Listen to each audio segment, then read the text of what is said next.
Elsewhere, President Uhuru Kenyatta's nominee for chairman of the IEBC, Wafula Chebukati, maintained that he is politically neutral, despite resigning from the ODM party a month before applying for the job.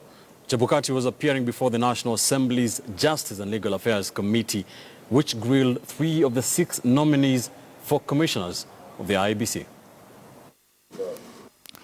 Wanyonyi Wafula Chebukati, the nominee for the position of IEBC chairperson, was the first before the Justice and Legal Affairs Committee to defend his suitability for the job. I'm not here to look for a job. I feed my family. I pay fees for my children. Some of them are studying abroad. So I'm not here as a job seeker. I'm here to serve my country. What are you going to do to ensure that the IEBC is well run and that it is credible enough for us to trust the results and that there will be no violence at the end of it? What are your strategies? How do you intend to work with the CEO of IEBC, who is from your own ethnic extraction?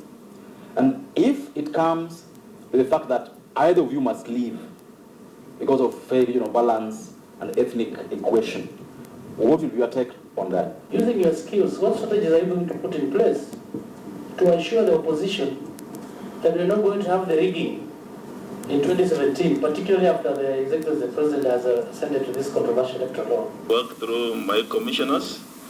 I've looked at their CVs. There are people from different backgrounds, different educational backgrounds. If Chair, you approve them, in my view, they are quite a team that I should be able to harness. So whatever comes out, whatever statements come out, it will be the commission speaking through the chair.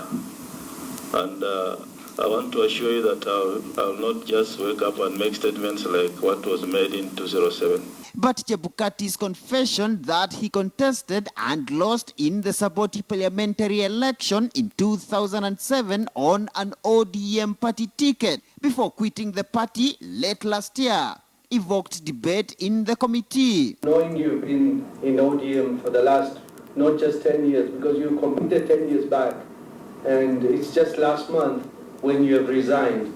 Could you probably give us the relationship between you and Honorable Raila Odinga?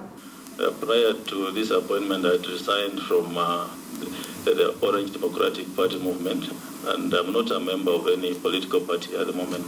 Do we foresee a situation where there could be a possible conflict of interest between your having been a member of that party and now the position that you're seeking to hold? I will exercise my duty as chairman without fear or favor of any party, and I will run a free and fair and credible election without favoring any party.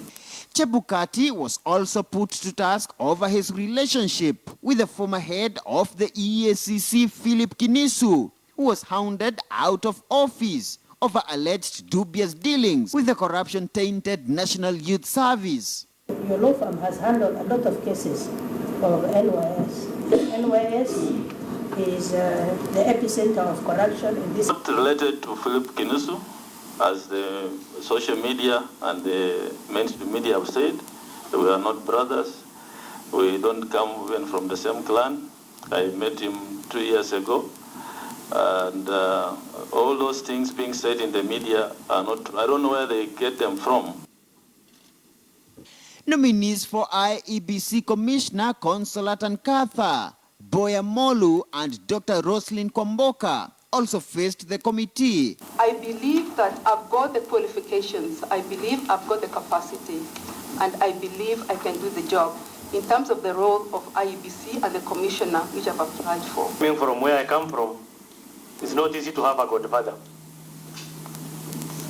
So there's no godfather, this is just purely a matter of career growth. It's making sure that the election monitoring management body, for instance the IEBC now, carries out a credible process in which people have faith in.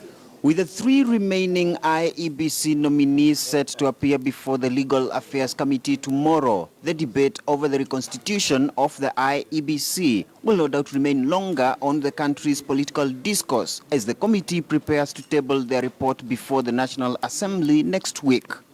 Muremi Mwangi, KTN News in Nairobi.